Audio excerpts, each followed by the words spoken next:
हेडलाईन्सचे प्रायोजक आहे NBC bearings, लांब पळण्यासाठी। ओबीसींची मोठ बांधण्याचा प्रयत्न करू नका, मराठ्यांशिवाय तुमचं पानही हलणार नाही, मनोज जरांगेंचा शिंदे फडणवीसांना इशारा। छगन भुजबळ राज्यामध्ये 100% दंगल घडवणार, राज्यामध्ये दंगल झाल्यास भुजबळ जबाबदार असतील, हे मुख्यमंत्र्यांनी लक्षात ठेवावं, मनोज जरांगेंचं वक्तव्य।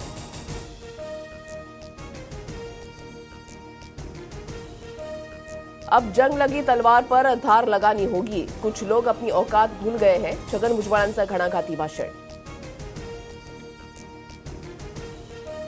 मनोज जरांगेंना जे हवं आहे ते 2017 सालीच दिलंय। 2017चा रक्तसंबंध व्हेरिफिकेशन कायदा आणि अधिसूचनेमध्ये काडी मात्र फरक नाही, चंद्रकांत पाटलांचं भुया उंचावणारं विधान। महायुतीमध्ये डावललं जात असेल तर अजितदादा आणि वंचितनं एकत्र यावं, आगामी विधानसभा निवडणुकांसंदर्भात अमोल मिटकरींचं मोठं विधान। अजितदादांनी भाजपची साथ सोडल्यानंतर युती संदर्भात विचार करू, वंचितची प्रतिक्रिया। महायुती महाआघाडीनंतर आता महाराष्ट्रामध्ये तिसऱ्या फ्रंटची चर्चा।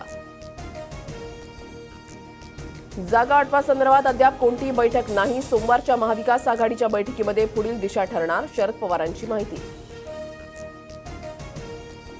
नीट परीक्षेमधल्या कथित गैरव्यवहाराची सीबीआयद्वारे चौकशी होणार, परीक्षा प्रक्रियेमधल्या पारदर्शकता तपासण्यासाठी केंद्रीय शिक्षण मंत्रालयाचा निर्णय। आज होणारी नीट पीजी परीक्षा पुढे ढकलली, परीक्षेची नवीन तारीख लवकरच जाहीर केली जाईल, शिक्षण मंडळाची माहिती। नीट परीक्षा पेपर फुटी प्रकरणी केंद्र सरकारची मोठी कारवाई, एनटीएचे डीजी सुबोध कुमारांना पदावरून हटवलं, तर प्रदीप सिंह खरोला एनटीएचे नवे डीजी। हवामान खात्याकडून आज सिंधुदुर्ग जिल्ह्याला रेड अलर्ट, मुसळधार पावसाची शक्यता, तर कोल्हापूर आणि सातारा जिल्ह्याला ऑरेंज अलर्ट। रत्नागिरी जिल्ह्यामधल्या जगबुडी नदीनं ओलांडली इशारा पातळी, प्रशासनाकडून नदीकाठच्या गावांना सतर्कतेचा इशारा। T20 विश्वचषकामध्ये सुपर 8च्या दुसऱ्या लढतीमध्ये भारताचा बांगलादेशवर 50 धावांनी ऐतिहासिक विजय, धमाकेदार अर्धशतक ठोकणारा हार्दिक पांड्या ठरला प्लेअर ऑफ द मॅच। हेडलाईन्सचे प्रायोजक आहे एनबीसी बेरिंग्स, लांब पळण्यासाठी।